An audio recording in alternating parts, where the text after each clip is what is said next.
He's got a pencil? Pencil. Ellie, someone give him a pencil. I have more. I've got better camera. You trying to break it then, Ellie? That was Too sharp. too sharp. It's never too sharp. No, it would have broke. Okay, if this was me in an exam, what I would do, I would say, okay, this is the line of action of force F. Okay, this is the line of action. Okay, we'll just continue it there. This is the line of action. What they're saying here is that through there, 65 degrees, that's the line of the action of the force through the middle of the spring. So whether they draw it there or draw it there, it doesn't matter. They're saying it's still at 65 degrees.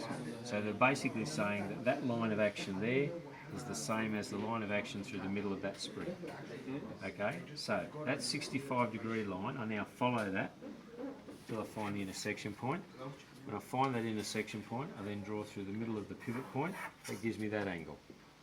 Okay, what I would now do, if this was my exam paper, I would say, okay, I've got these two lines, I've got to make a force polygon here. Okay, that's going to be the end of my force F. I'm going to measure back 64.7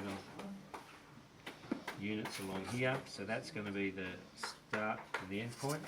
I then now take my 65 degree angle, okay, and transfer that across to there and draw the 65 degree angle down, which is that angle. All I did was just transfer that across. I then take this angle through the pivot point, okay, and I transfer that to go across, trying to keep parallel through that point.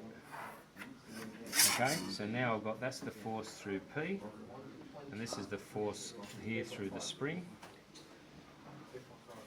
And what I would then do is the question said force through the pivot, I would then measure that, and I've got 150 newtons. In an exam situation, that's exactly what I would do, and it's taking me, what, 2 minutes? Okay, I would use the information on the page to my advantage. I would use that angle to my advantage. I would think a little bit about these angles are coming down here together, so this one can go across the top. The reality is, if you thought about it, you know, if that extended long enough, you could draw that angle up through the two there. But that's dumb.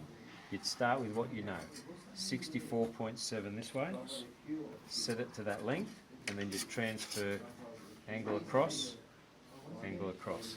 Use the exam paper. That's drawn to scale. Cut. Thank you, sir. You should have said that.